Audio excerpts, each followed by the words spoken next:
everybody. It's Friday night, TGIF, TGSIF. Thank goodness it's Spooky Friday.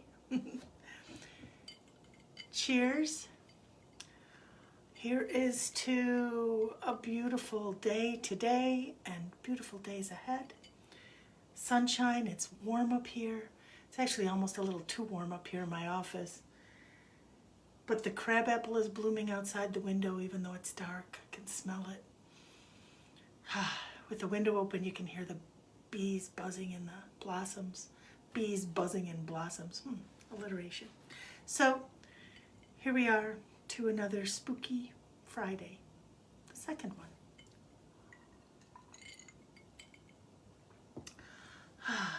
As I said in my post, I hope you're all doing well first and taking care of yourself and making sure you have what you need and taking care of one another as well. That's important.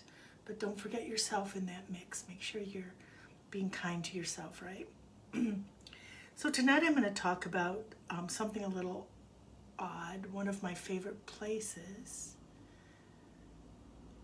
Graveyards. Cemeteries.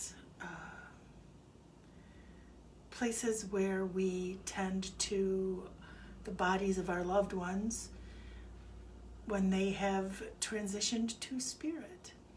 And I know I've spoken briefly about some things that I've encountered in cemeteries and the nature of some of these things, but I think I want to talk about graveyards in general and just tell you a few of the experiences that I've had in various graveyards.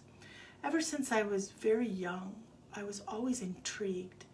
I remember the first time I went to a cemetery. It was at the funeral of I believe my great-grandmother or great-uncle. It was somebody, but it was Calvary Cemetery in Chicago. And it's in Evanston, actually. It's right north of the city, right along the lake. And it's a really old cemetery. It's a Catholic cemetery. It's largely Irish, as was my family. And it's straight rows with the wrought iron fence around. There's a chapel and there's a big monument for sisters, for the nuns there. There are many nuns buried there, but also a lot of my relatives. And I remember that as a child and just looking around and just feeling, I've always been, as most of us are, I just could feel the feelings of those around me. And as I watched my family grieving, and I did understand the nature of loss and dying, but what I felt was beyond that. I could just feel, this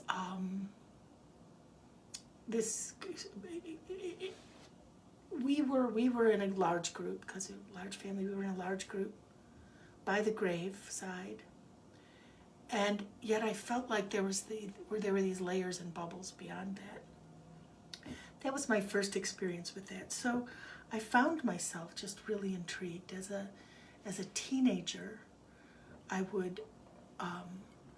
loved history and I loved spooky things as well, of course.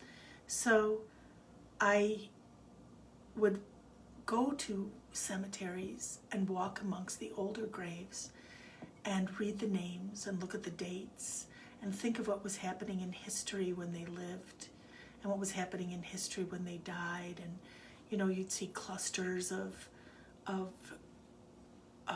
death dates at times where there was a lot of death. I would see sometimes, like from wars, you'd see the dead buried from wars, from the Spanish flu in 1918 and right around there. I was also always very drawn to graves of children, and I'm not sure if it's just my connection to an affinity with children. I've always felt a very, very visceral connection to children. Even as a very young person, I tended and loved to take care of and play with and be with younger children. So I would find myself drawn to those graves as I would walk amongst the stones. And I would think about, what were the circumstances of their lives. Some, it looked like they didn't even live a year. Some, it was a couple of years. And most of the child graves that I saw were from generations before myself.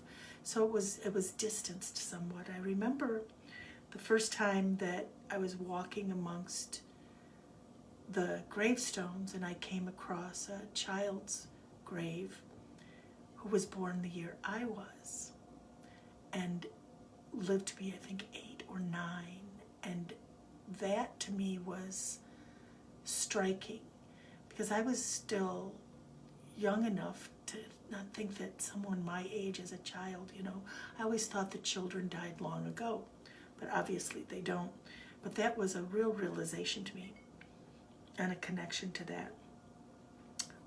When I lived in Howell, I would very often take walks. I lived right downtown across from the courthouse on State Street, the same street that my friend Carrie lives on, that we tended the grief eater.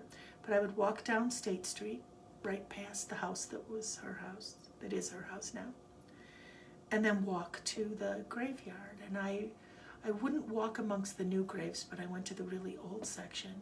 And I would always, always, always find my way to the Preston graves, where the children, Hattie and Bertie, were buried. And these are the children that died in Carrie's house. And I just felt this real connection, especially to Hattie for some reason. I mean, they were twins. They died within a very short amount of time with one another. But I just felt, and I would say, I said her name out loud. That was a practice I began, that when I walk amongst gravestones, I read the graves and I say the names out loud.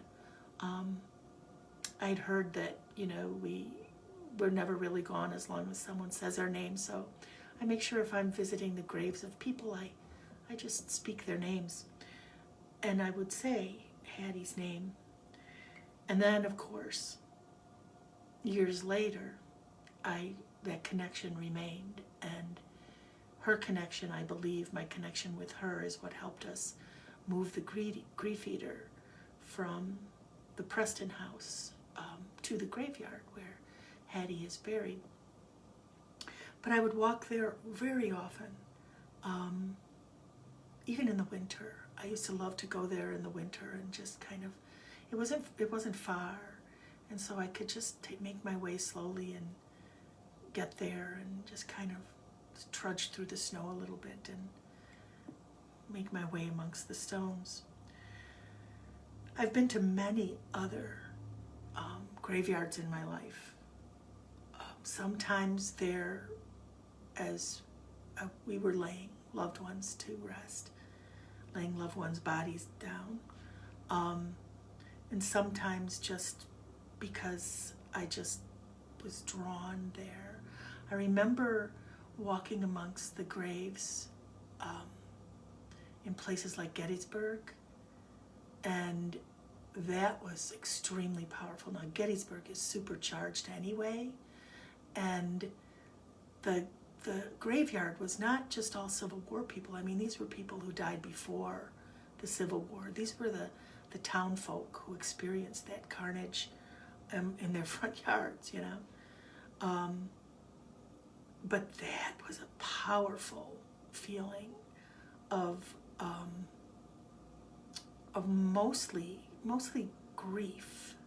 So in my younger years, I would very much sense the grief in graveyards, and that was pretty much all. And I've come to the conclusion that one of the reasons that we get that feeling in graveyards is because the grief eaters feels us living folk come in and is like, are you here to mourn?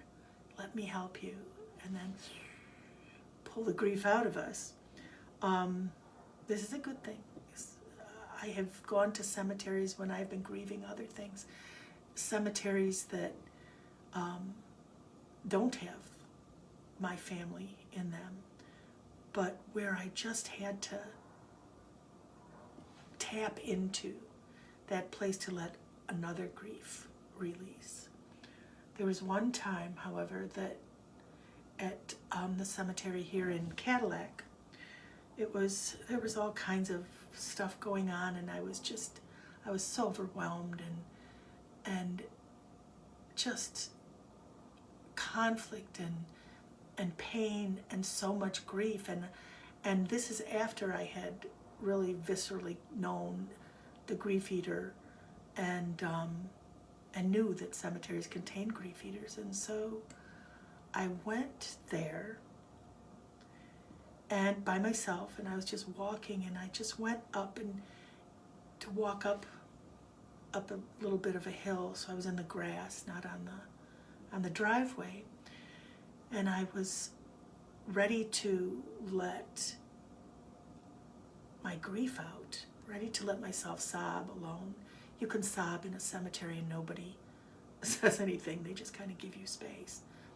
And I was ready to just sob out my anguish, and as I closed my eyes and took a deep breath, deep shuddering breath, I felt this thump at me, this stop, no. And I was like, wait, what? And it was like, no, I wasn't. And when I have things like that happen, I don't ignore them. So I stopped, and I was like, what? I just want to grieve. And what I got in like the back of my senses was, not here, not now. And I thought, okay. And I listened, and I got my car and I drove away. And that was, it was after that one night, Ezra and I went, just the two of us, to the spring. And I stayed at the top of the hill, and other things happened when we went to the spring that time, but that was where I needed to release, not in the graveyard. It was not the place for it. I needed a place that would not just take something out of me, but would also replenish. And so my guides shut that exercise down, so I don't do that anymore. I don't even attempt that anymore. If I have something that I need to grieve, I don't take it among other people's grief. I will go someplace peaceful and let that flow there. Cemeteries, graveyards are extremely peaceful. You know, there's all these stories about how scary they are, and haunted graveyards, and, you know, witches' trees, and blah, blah, blah, blah, blah. And I think that what is haunting graveyards, of course, are the protector spirits that are protecting the spirits of our dead. And I know this is thought of all over the world, that there are spirits that protect graveyards and that keep people, frighten people away. So I'm sure there's a lot of that going on. I can't imagine a ghost of a deceased person spending more time than they would have to at the cemetery unless they didn't have another release. I've also, though, people come to the cemetery when they are being buried. I've seen that. And more since I've really been able to believe what I'm seeing, you know. First times that I got that was like a glimpse of the person who was being buried nearby, but, you know, I'd look and they weren't there, and so I thought I was just, you know, I used to always think it was my imagination. And now when I get that, when I see them here or behind somebody, I know they really are there. I've said this before for other things. I've never been to a wake or a funeral where the person who passed is not present. Um, so so there's that part, but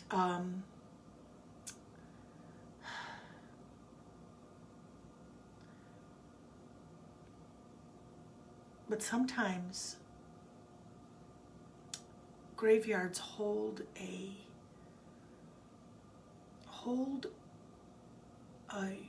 a memory, an echo of that grief, of what's happened, especially if there's like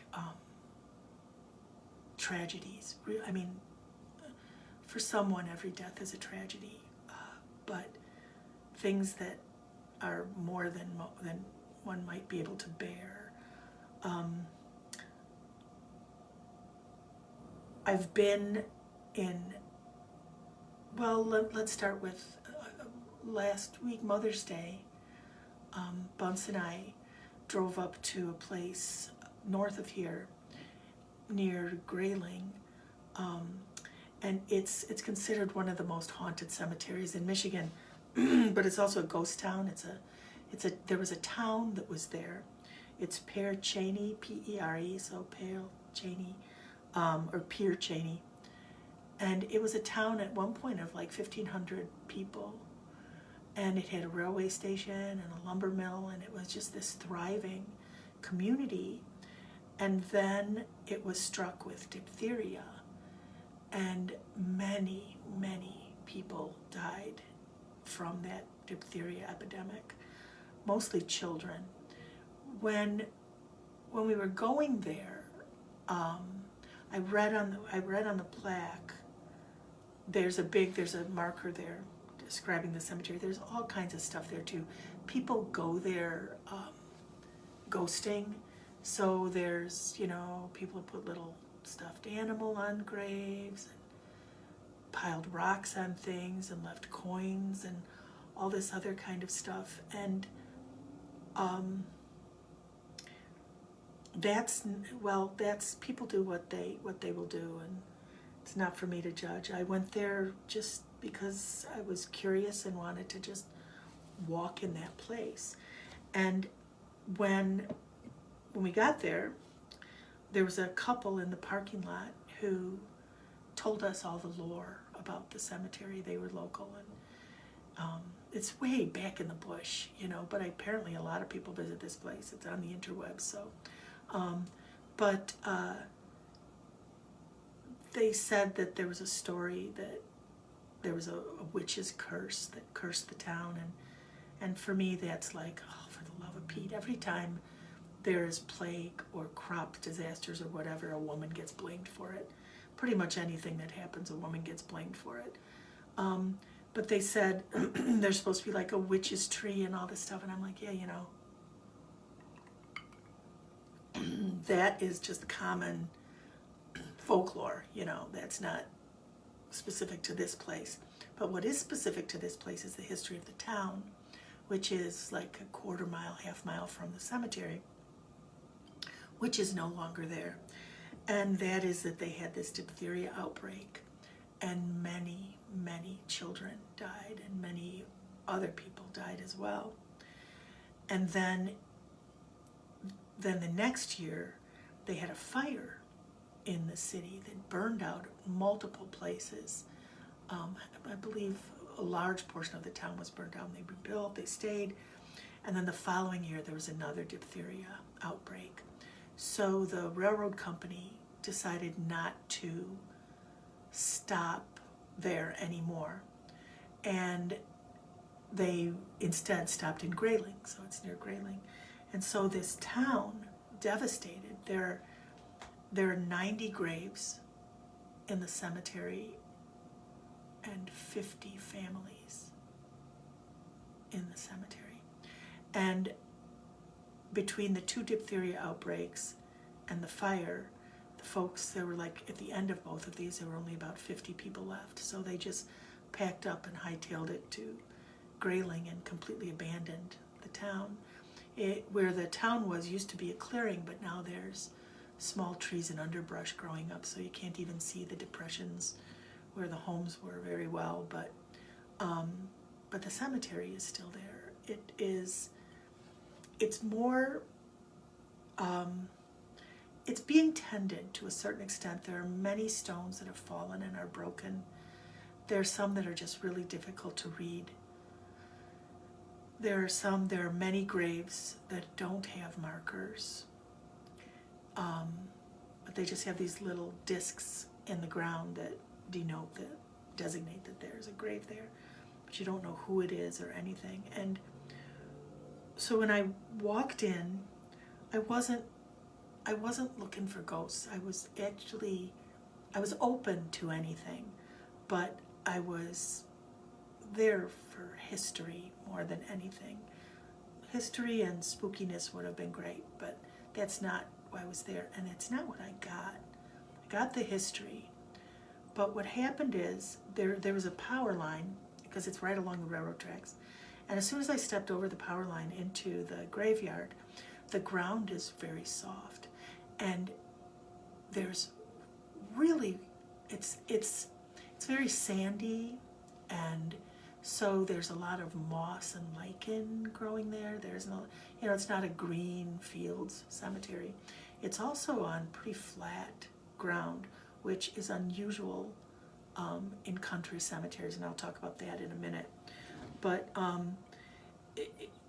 as soon as I stepped over, I just felt, first of all, this panic. And it wasn't panic like something is going to happen, something is wrong. I was feeling someone else's panic. And I kind of walked away, and Bunce walked off one way, and I walked another, and there's another family walking around, and so I walked away from them and off into a place, over by some old trees, and I felt this, I could feel, what I felt was the panic and the terror of watching someone try to breathe that you couldn't help to breathe, and trying to do something to help them breathe, and not being able to do anything, and watching them just perish, just suffocate to death. And I was thinking, that at first, because I always double think any impressions I get. So I'm thinking, it's COVID, people are choking to death, people are suffocating from COVID, and I'm probably picking that up or just transferring that, epidemic, and we're suffering a pandemic right now, and so I kind of was thinking that. Oops. Plus, at the time, I was thinking, I didn't know what diphtheria was. I thought it was like some kind of a waterborne thing that we're with dysentery or something like that. Turns out I confused it with cholera. I think cholera is that. So when I looked it up, it's called the child strangler, because you get a thick mucus in the throat and lungs, like with COVID, but it's bacterial, and you can't breathe, and your glands swell up so much that it closes up the throat. So I was sensing all this, but not sensing that in my body. What I was experiencing was sensing someone watching that happen. And as I walked around, I came across a taller marker, and it had 3 or 4 children that all died within like 4 or 5 days of one another right around Christmas. And from the diphtheria, and I just thought, oh my God, that mother, and I think that what I was sensing was residual from the parents, who are not buried there. So it was not their graves. The parents are not buried there. There was a grave that had a mother and father and infant child, and the father had the birth and death date, but the mother only had the birth date. You know how you make the stones ahead of time, and then the child. And I wondered, but the mother is clearly no longer alive because she was born, more than 100 years ago. but she's not there, you know, so she moved on, and perhaps she married again, and maybe she had a child, but there was just so much tragedy there that I just walked around and spoke the names of everyone that I saw, and just, you know, just wish them peace. And yeah, so that was last week. I've been to, then I went to another cemetery this week. Knowing I was going to be talking about this, I visited some that I had never been to. And I've been drawn, like I said, I've been drawn to child graves. I know it may be very morbid, but for some reason that just... Anyway, so I went to this tiny cemetery that no one has been buried in for quite a while. I saw no new graves within the last 15 years or so. There may have been, but I kind of walked through the whole thing. And this graveyard was very difficult to maneuver in. And I went there by myself, and it's way back in the bush. You got to go down this road and that road and the other, and then you're on this 2-track that ends up going nowhere. And then there's this little small graveyard that's on this very hilly, very hillside, first of all, with also dips and hills all in that hillside as well. I don't know why it is that cemeteries or graveyards are put on hills. I'm sure there is something to that, because that is so typical of country cemeteries. The city ones, you know, there weren't any hills in Chicago, so Calvary is on flat land. But even here, it's Maple Hill in Cadillac, and it's very hilly there, and it's at the top of a hill. And then it's got multiple, you know, varied topography within it. And this little cemetery that I went to was like that. It was very difficult to get around, and the ground was really soft. Just really soft. I don't know why that is either. It's just maybe because people aren't walking on it a lot, and it's just loose soil under a thin layer of vegetation. The other thing that I'll talk about that in a minute, but as I was walking around, these are, a lot of the graves are from the turn of the last century and before. And at that time, it was wild. This is up by Hoxeyville, which is west of Cadillac here. And it was very wild at that time. And people lived harsh lives. They lived isolated and harsh lives. Small communities, but not access to a lot of, you know, anything. They just had to subsist on their own and with their neighbors. And so accident, illness, injury, you know, would occur. And many children did not survive some of these things. So there are a lot of children graves there. And I had no, you know, there weren't like a whole lot from the epidemic. So I you know, there weren't a lot with the same dates, but there were just a lot of children in families, you know. Many families had multiple children that died as young children. And then I came around and I made my way up towards the top of the hill, and there's a taller monument there, and with these gnarly big trees, and then I came back down the hill on the other side, and what I was trying to do, there were some really steep places if I were to just go back across toward my car. So I was making my way down towards the bottom of the hill where it looked like I can have a more stable, even walk toward my car, just a slight incline or decline or whatever. And as I came around this brush, really obscured from every other part of the graveyard was a family plot. And there was a mother, there was a stone with the name at the top. I think it was Cooper, I'm not positive.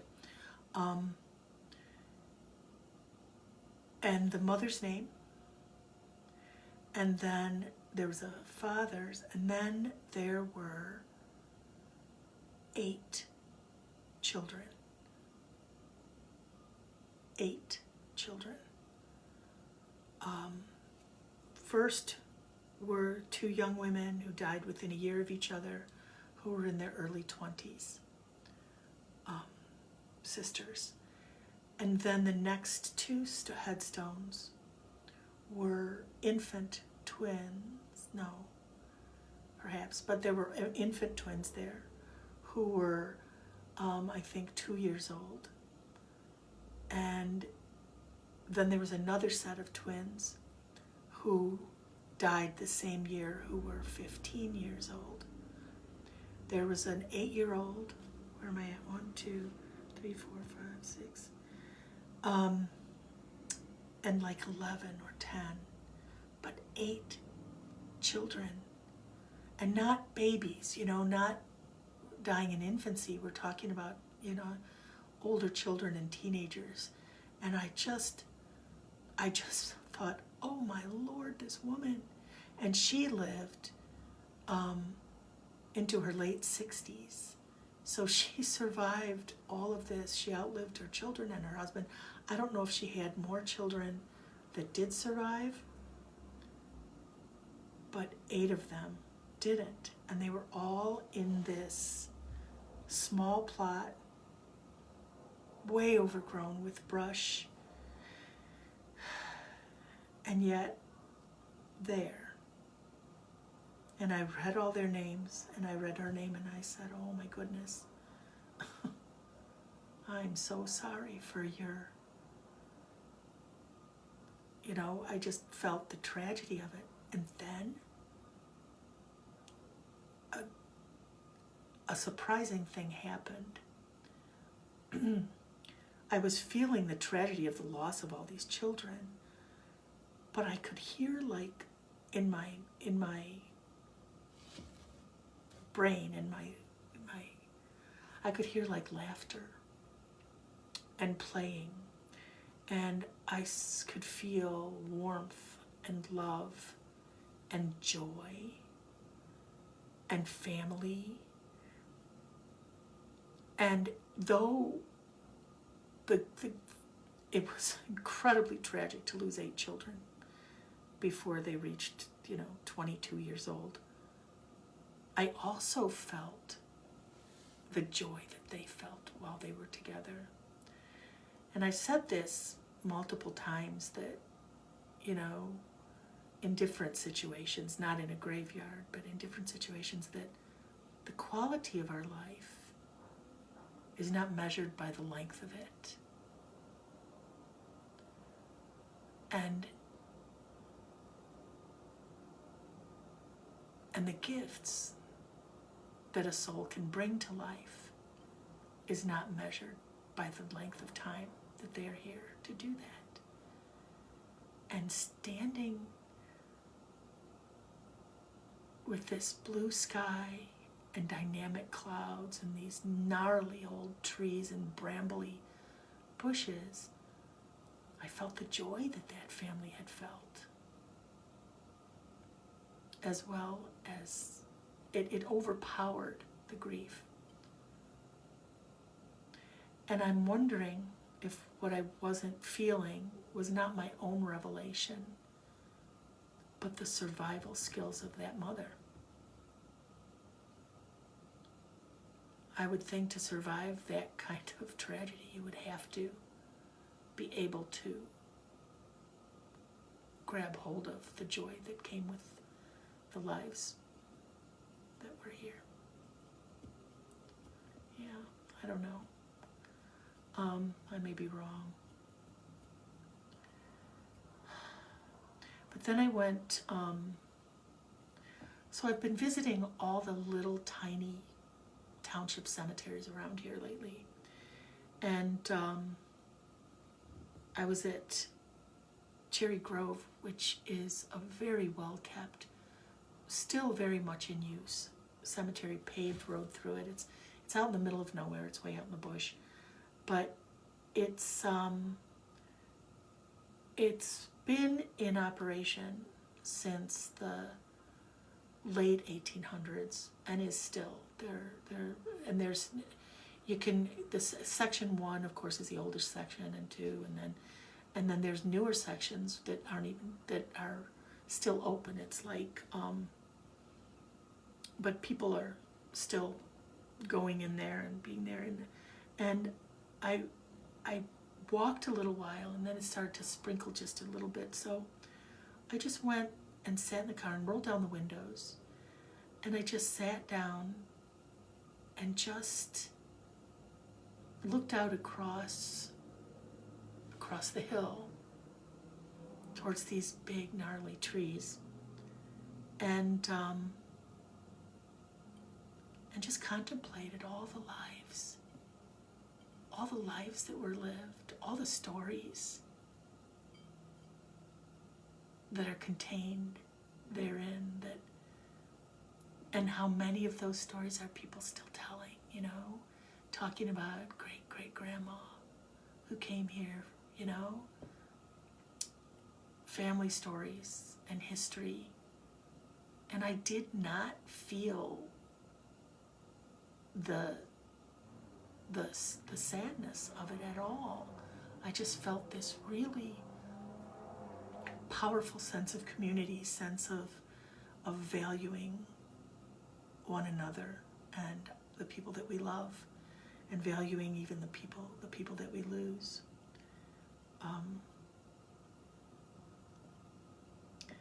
It was really cool. I sat there for quite a long time, all alone. It was quiet. I could just hear birds.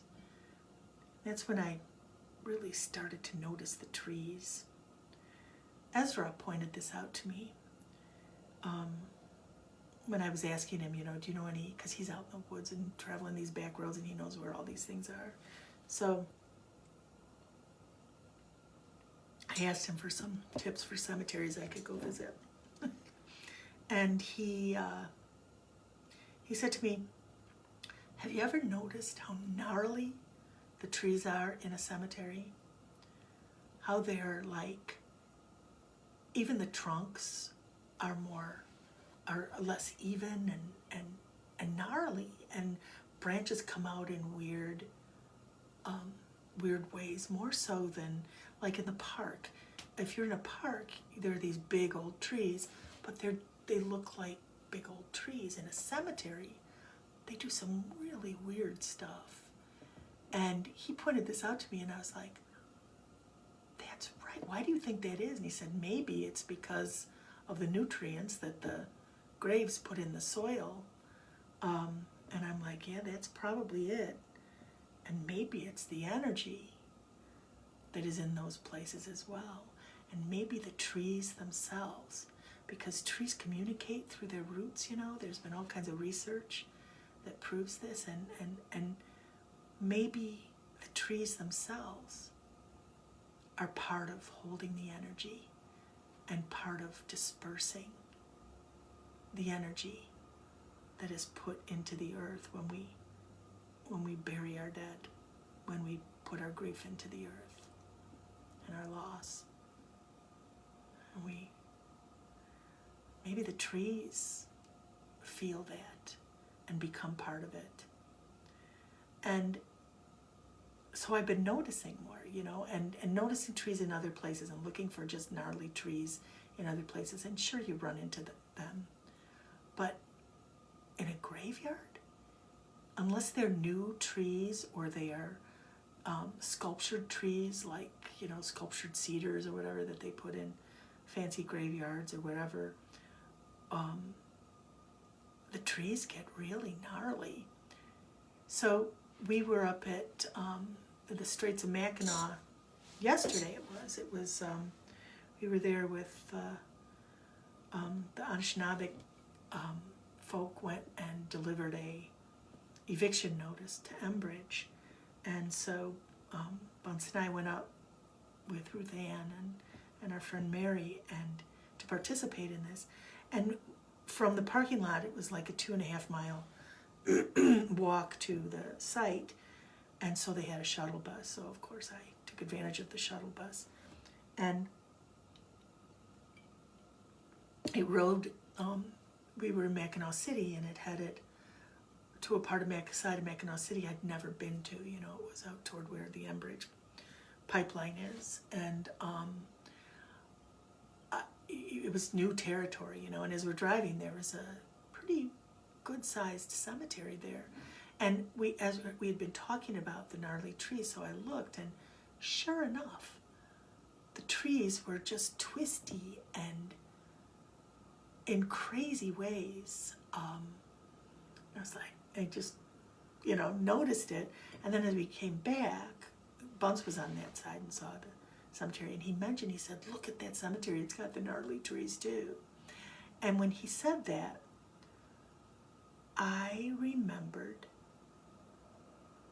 a place up at the lodge in Wisconsin. And when I told the stories about the lodge, and I talked about the dump, and that it was a very, very, very haunted place, and there were little girls in that place.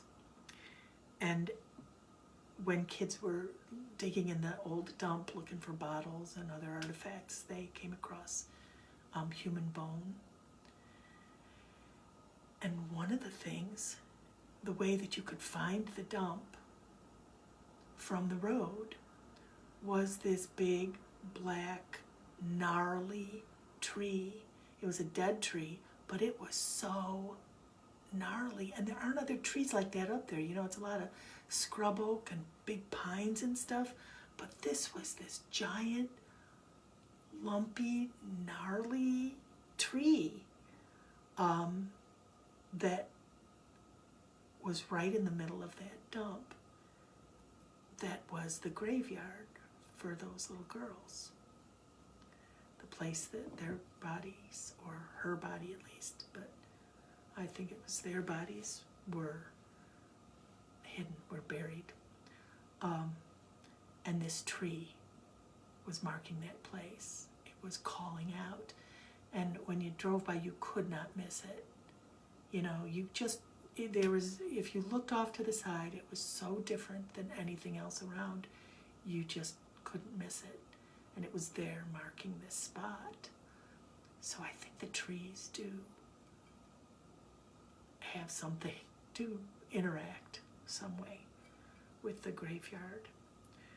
Go to a graveyard near you and just notice the trees. Notice the trunks of the trees. They're not even. The branches come out in weird ways, bend in weird ways. And it could be, like Ezra says, it could be nutrients. It probably is just that, but I doubt it, because there's so much more than just nutrients in a graveyard. Yeah, so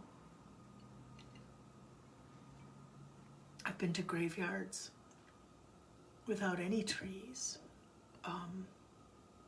In New Orleans, I've got ancestors that are buried in St.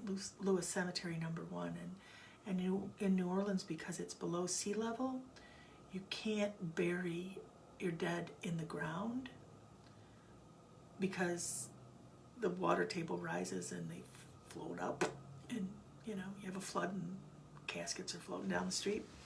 So they've built these above ground mausoleums that are like kilns. They're like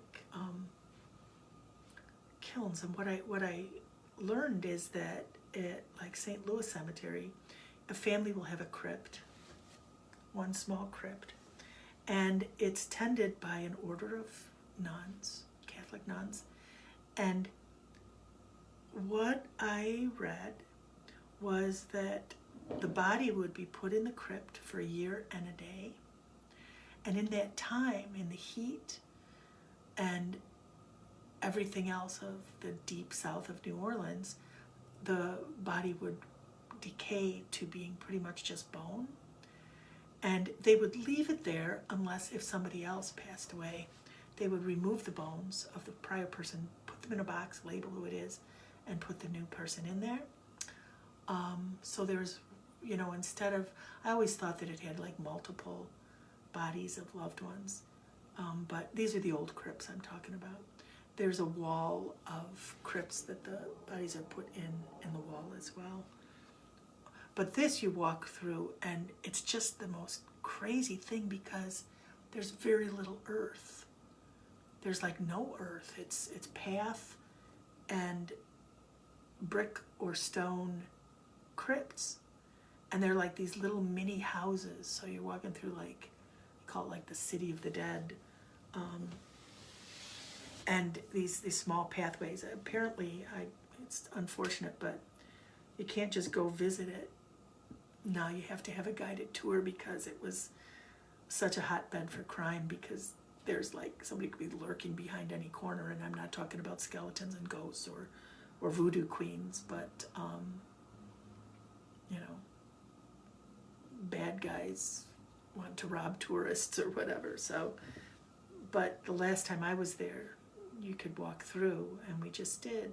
And it's supposed to have the grave of Marie Laveau, who was the voodoo queen of New Orleans. It has ancestors of mine there as well. It also has the grave of Plessy, who was the plaintiff in Plessy versus Ferguson, which was the Supreme Court ruling that said separate but equal was legal, and it paved the way for all the Jim Crow laws in the South. So Supreme Courts aren't always right, but Plessy is in that same cemetery, along with enormous history. So for someone who loves history, to be able to walk through, and that was a cemetery that I felt no grief in. I felt no sorrow or anything like that. I just felt this connected, this ancestral connection. But I didn't, like every other graveyard, I can sense that it's a place of grieving, but not there. I'm not sure why. You know why I think it is? I think it's because of how what the burial practices are like in New Orleans. You'll have, like, you carry the body to the cemetery, and you play a dirge, and the music is sad and sorrowful, and everybody just weeps and weeps, and then the tone changes, and it's called Cutting the Body Loose. And all of a sudden, it goes into these rousing music, and everybody's dancing and following the band out. So you leave the body, you cut the body loose, you leave it there, and then you joyfully leave and get back into life. And I'm thinking that may be why there isn't the grief there. I was in another cemetery in New Orleans. I cannot remember the name of it. I don't remember where it was. It was not like in the quarter. It was out on the outskirts of the city. And there were a lot of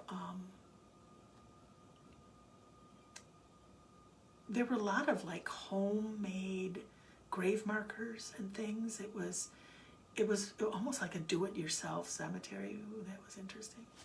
Is that candle getting too low? No.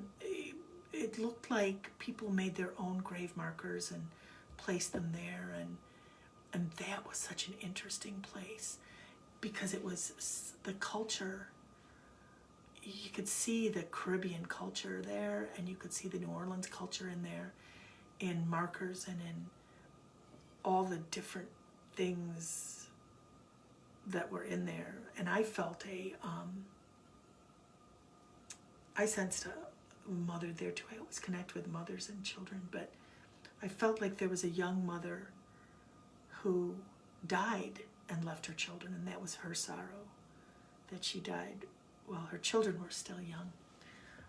But recently, this was not, and this is outside, on the outskirts of the city where they were graves in the ground. These were not crypts. So it was not at a place that flooded. It was in a high part. Yeah.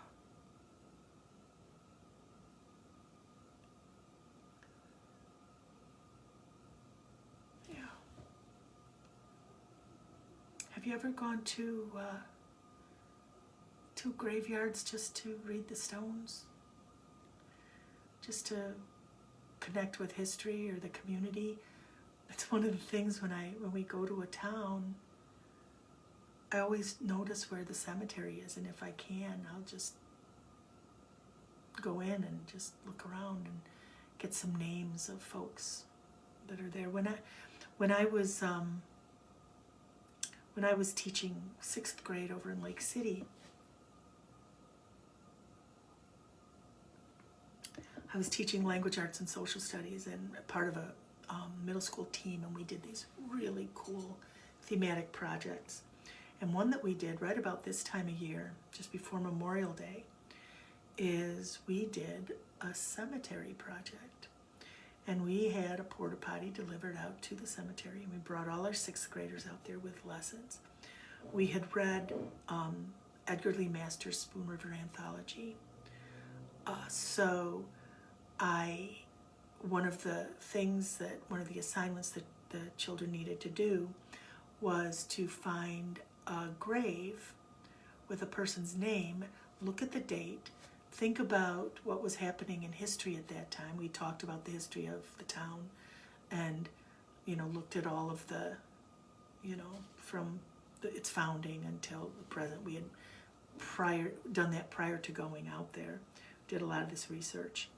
And so they were going to find someone's name and link it to the history that they knew and write a free verse poem that would be an epitaph for the person whose grave they chose to do. And we also did, for art, we did grave rubbings of the artwork, not the names and things, but there's some amazing artwork on headstones.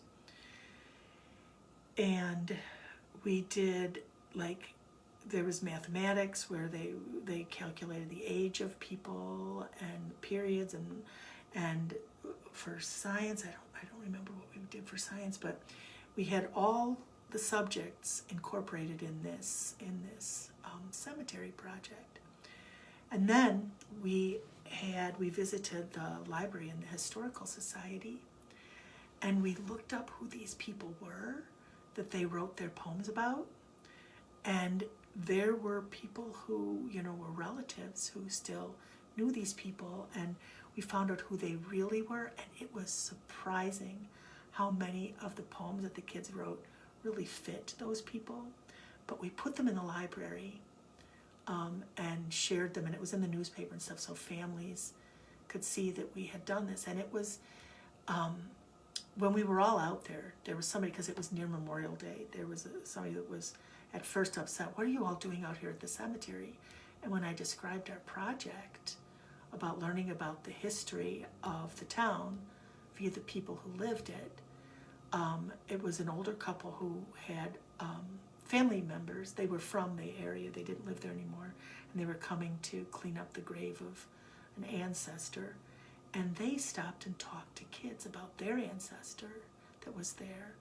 And at first I thought, this is, is this disrespectful? But it wasn't disrespectful in any way. And we also talked to the children about behaving in a respectful way there. It was not a playground. It was not, there was no climbing going to be happening. To some of those little boys, you were going to keep your feet on the ground at all times. And what I told them is, when you are near the grave of someone and doing a rubbing or writing down the dates and the names so that you could write your poem, imagine that you are in their living room, that you are in their home. And so you need to behave as though you are in their home. And every one of them, even the squirreliest of all, was they were just right on. They got it. And I wonder how many of those students that participated in that project ever go to cemeteries. I know I was hooked in the history of cemeteries from my father, who we would go to the cemeteries up north, especially the one up in Wascott, where our summer place is. And we'd see people that we knew as children, and then my mother would talk about the people that she knew as a child, and tell stories about those people. When we were in Chicago, we'd sometimes go into cemeteries, to like Graceland Cemetery, to see the history makers of Chicago. When my father was taking us on a Chicago history tour, he would take us to the places where things happen, and then we'd go through the cemetery and find the graves of the people he was talking about. I don't know if it was to prove that his stories were true, or to remind us that no matter how powerful you are, eventually you end up in a place like this. So that's how I always saw it. But I thought things differently. My father used to also have a level of assholery where we'd be out on a deer ride and he'd pull into the cemetery in Wascott. We'd be on a deer ride on Cemetery Road, and then he'd pull into the cemetery, and he would start driving really slow and say, "Oh no, can you feel that? What is that? What is that?" To try to scare us. And then he would say, "Oh my God, we gotta get out of here." And he would put the car in neutral and step on the gas. So it's going, oh, and the car's not moving. He says, something's wrong, until we are all screaming bloody murder. And then he'd put it in gear and peel out. Who does that to little children? My father.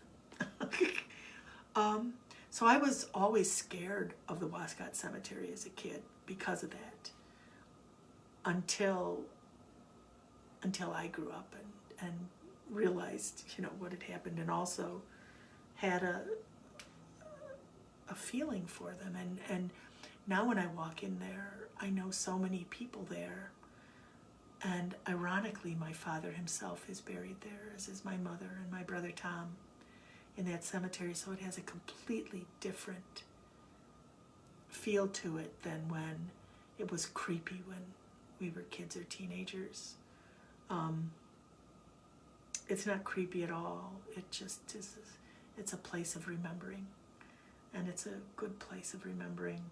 And that's what every graveyard is, no matter what the stories, no matter what there's another one out here by Hoxeyville that they say is haunted because you could see ghost lights in the cemetery. Well, maybe you're seeing ghost lights, or maybe you're seeing miasma, or maybe you're seeing reflections off stones, but every single cemetery, whether it is claimed to be haunted or whether it is abandoned or new or growing, is a place for remembering. And so when I go visit those places, that's why, like the one out by Harrietta that has no new graves, that's why I say the names aloud. It's a place of remembering. And it's a place of connecting. It's not to conjure those ghosts back to get a scare, or to see a ghost, or to even encounter an earth spirit or a grief eater. It's to go speak the names. And just remember, look at what little story is on a headstone. There's just a tiny bit of a story there. But it is a story. And just like I had my 6th graders read the names, imagine what that person might have been like in the time when they lived, and write a little epitaph poem. That's where it is in every graveyard around the world. wherever people or other beings bury or just honor their dead, even if they don't bury their dead, a place where you go to honor the dead. It's a place that connects us to eternity. You know, it's a place where we acknowledge that we are not just a body, but we are a body and a spirit. We place the body in the ground, or we cremate the body, or we place it on a scaffold to be consumed by birds.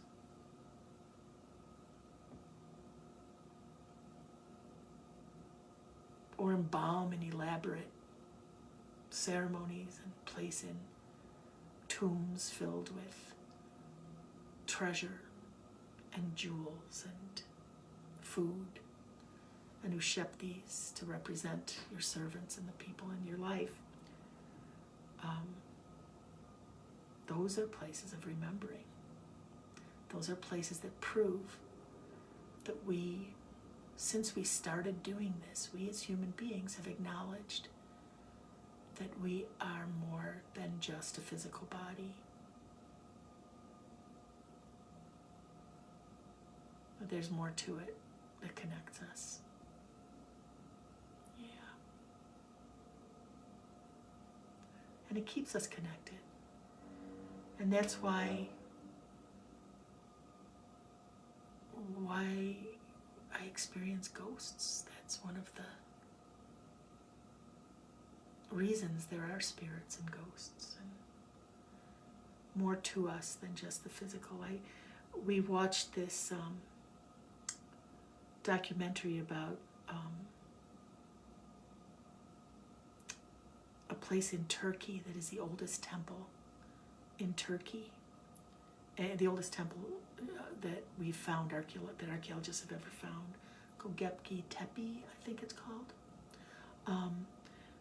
But it was this circle of pillars, and this is in the Stone Age. This is when the people were still hunter-gatherers. They did not build this structure, this temple, when they started farming. It was not in a village. They were still foraging and hunting. And there's all kinds of evidence to that effect found in the archaeological site. And there are these elaborate, huge stone, like 15-foot stone pillars that the bottom part is carved like a person with the hands around the front. But where the head would be is this like long, flat rectangle of stone on top of it with no features at all. And there are several of them around this circular structure. And then there are carved animals in the stone, and and it's piled smaller stones in between these pillars to create a space with a small carved stone doorway that you would go in, and of course they also found evidence that at the time the people who were these hunter-gatherers were burying their dead. And then, after time, they would exhume, they would dig up their dead and remove just the skull and bring the skull in for ceremony.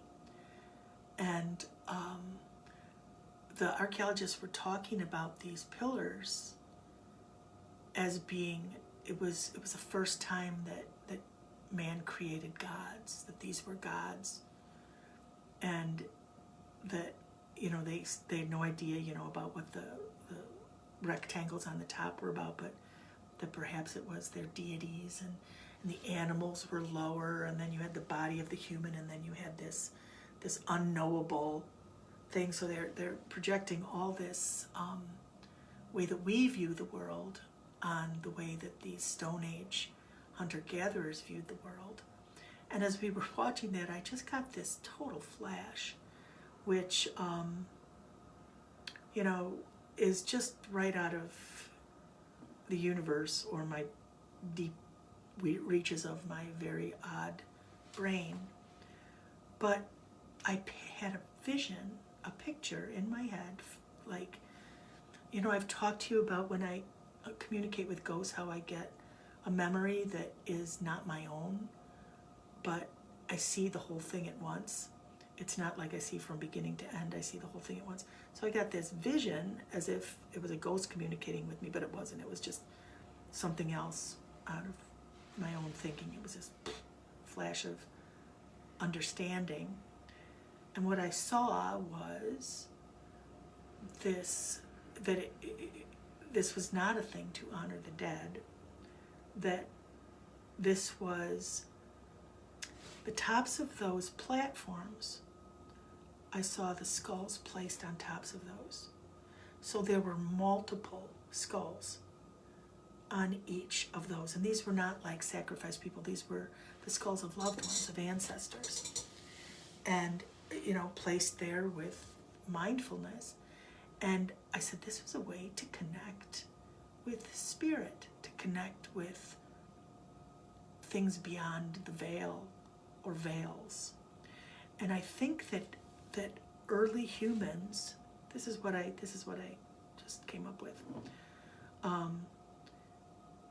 that people became human when we came to the realization that we were not just physical beings, but we were spirit beings as well.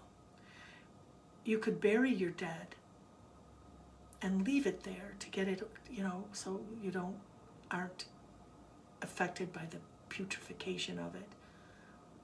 But to then exhume the skulls and put them on an altar, and even the archaeologists were talking about them using the skulls in the altar in ceremonies to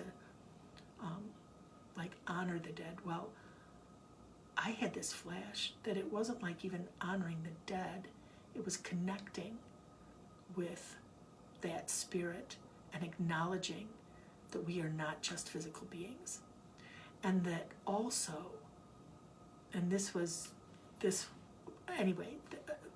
single body, the single human body with the multiple skulls on top was a depiction of how we are really all one. And when we're born, we become one body, but when we leave our body, we become an individual body. But before we enter our body and after we leave our body, we become one with everybody else. You're no longer separate. And so all our ancestors are part of the one body, as are we, and as we will be.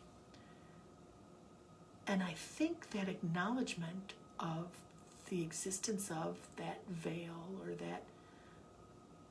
the difference between the physical and the spirit, that going in through that little doorway with all the skulls around, and if there was fire inside, if it was night, or if it was in the bright daylight, that moving in there was a way to move beyond the physical.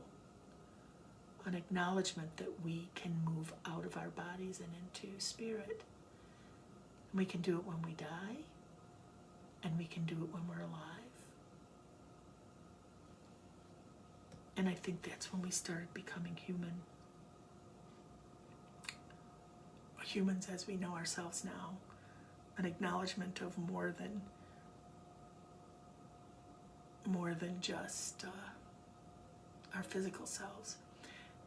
And traditional archaeology says that it was like agriculture that brought about belief in gods, and that they talk about Göbekli Tepe as being the birth of the gods. Well, why do those have to be gods? Why can't they just be the human spirit? There's no writing or any evidence that they had created religion and gods. They created ritual. I don't know. I may be wrong. I probably am. But it sure made a lot of sense to me. And I saw it very clearly. So there's that. I'm always thinking in weird ways, Oh my gosh, I just looked up and that candle behind me. Have you guys noticed that? I've got like this glow behind me. There's a candle back there. And so I've got this backlight that looks like I have a halo. I am Saint T.I. That's silly. So I know there's more I was going to talk about graveyards about, but I sort of went off on a tangent with Gogepki Tepe and what makes us human. Do you know elephants have elephant graveyards? I'm sure most of you know that.